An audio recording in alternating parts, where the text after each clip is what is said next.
I think having grown up in Oklahoma, and particularly rural Oklahoma, has given me really an understanding for the values of Oklahoma and, you know, traditions, like the traditions at Oklahoma State. Just embracing kind of the small town community mindset, lifestyle, because that's, you know, where I was raised.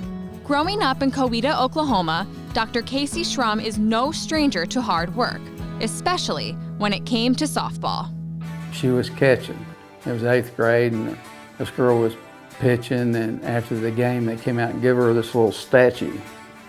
And we were on the way home and she was really quiet. She said, "Well, why'd she get that?" I said, "Well, because that's a skill position."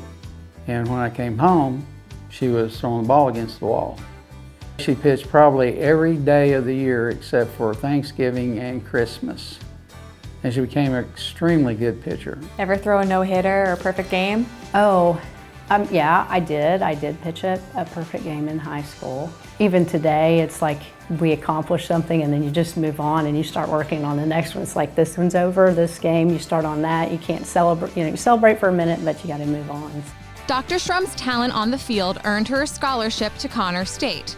Her talent in the classroom earned her the highest grade in a physiology class, which led to a professor encouraging Dr. Shrum to consider a career in medicine.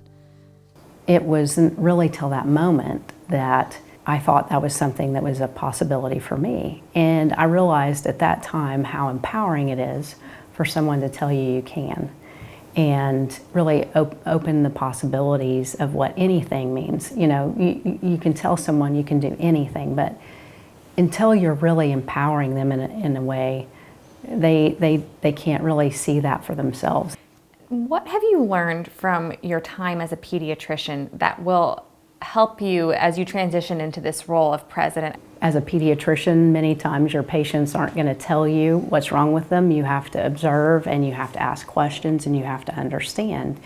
Those are just, really core skills for leadership. Dr. Shrum's communication skills date back to before her time as a pediatrician. As a child, she would practice with her stuffed animals. I remember going in her room and she would have all her animals lined, all of her stuffed animals. I would open her door and she would say, "Get out, we're in a meeting." Now, she's in meetings all the time. It's perfect. Dr. Shrum has come a long way from her stuffed animal meeting days. She's an athlete, a pediatrician. She's been the president of OSU's Center for Health Sciences since 2013, and now she is the president of the entire university. But of all her career accomplishments, her biggest is being a mom. When I was the Journal Record Woman of the Year, and they announced that it was me, and I got up to speak, and I was getting ready to, start to talk. Everyone was clapping, and they'd quieted down. And one of my sons yelled, "That's my mom. I love you, Mom." And I think at that moment, I realized, everything that you do and the sacrifices you make, it makes them who they are as people too. I would choose her anytime because she's a mother, she understands, she has kids, she has family.